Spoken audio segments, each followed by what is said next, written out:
Welcome to Japan Snowboarder, episode 3. I'm your host Ken, where people call me Ken-san here in Furano, Japan. Today's episode is brought to you by Furano Snow Tours, the local guiding company based here in Furano, Hokkaido, Japan. The aim of this show is to understand the different paddleboards out there and help you find the right paddleboard for Japan. If you want to see more episodes like this, make sure you subscribe. Today's review is on the Capita Spring Break Pintail, which is the 166 in the Spring Break range. So sit back and enjoy the show. So let's start by looking at the shape of the board. The Capita Spring Break snowboards are conceptualized by snowboarder and artist Corey Smith and designed by Capita Snowboards. These unique shapes are said to be inspired by vintage surfboards. I like to make comparisons between this board and the 161 Tree Hunter over here, which is a board I've ridden extensively over the last few years. This is a directional snowboard where you would ride this in one direction. However, the stance on this board is very centered compared to other paddle boards where the stance is set back. It has a short round nose and long pintail. It has so much width in the nose, preventing it from sinking, even though the stance on this board is more centered or forward. And with the reduced surface area in the pintail, it helps the tail sink, giving lift in the nose. This is like a longboard in the surf where you would walk up the board for glide and you would step back on the pintail for your turns. Even though the pintail gives this board its length, it's much looser than a swallowtail or a square tail of the same length. As when it turns, it's pivoting from this contact point and not out here. If you look at the board side on, you can see the board has a surf rocker profile, which is flat, rocker, made for powder. The rocker in the nose gives lift above the powder, the flat section of the board gives the board speed, and the rocker in the tail gives this board greater maneuverability in turns.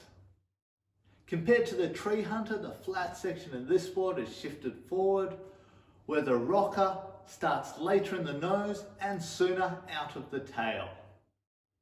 What that means is that there is a lot of speed in the front and middle of the board and greater maneuverability out of the long tail. The flex rating on this board's a 6 out of 10, 1 being super soft and 10 being stiff. It's got medium flex and a real nice springiness to the board. It's got pop in the tail, but not as much as the Tree Hunter over here, which is super poppy. So let's discuss how this board rides in the snow. I'm 180 centimeters tall, 75 kilos, which is about 5'10", 160 pounds. And this board comes in one size only, which is 166.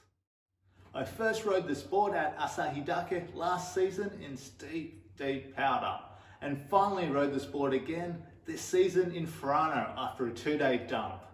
First, let's discuss how this board rides around the resort. This board's not meant for carving, but this board carves just fine in the soft groomers.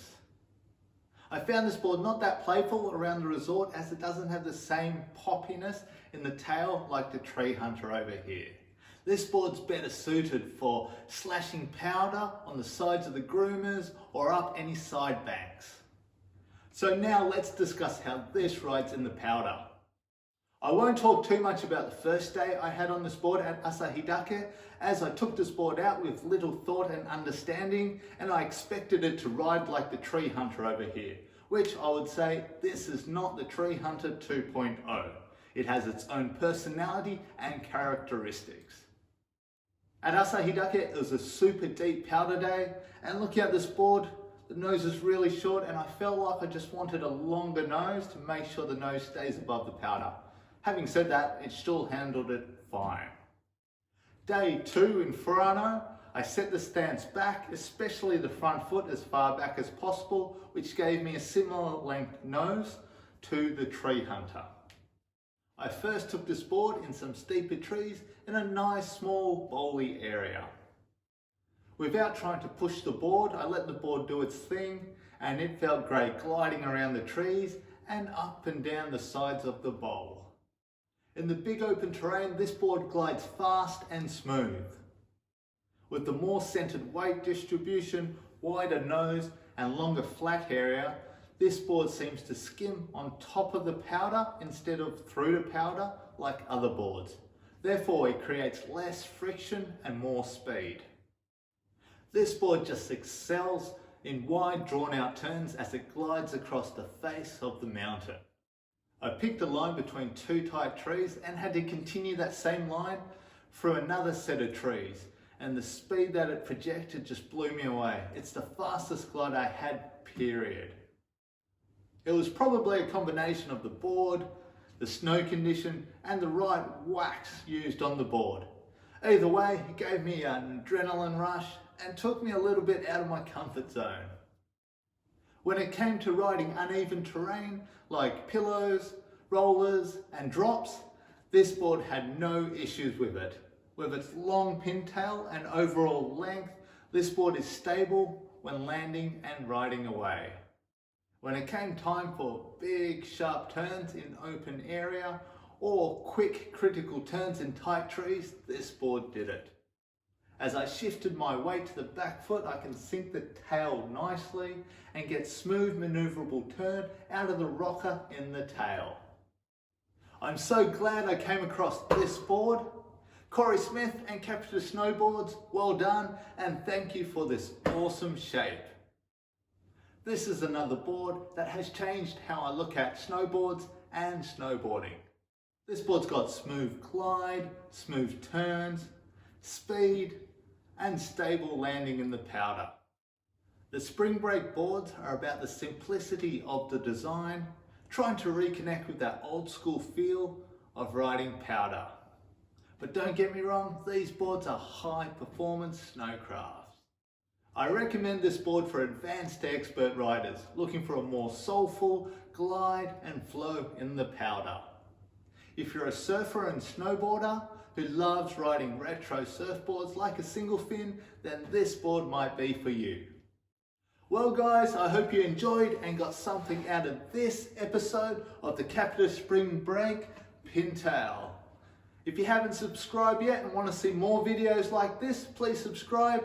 If you like this video, please give it the thumbs up. And if you want us to leave a comment and say hi, please do so down below. And if you're thinking about coming snowboarding to Japan, check us out at furanosnowtours.com. And if you want to see how the snow's been this season, you can check us out on our Facebook page too. Until next time, mata ne.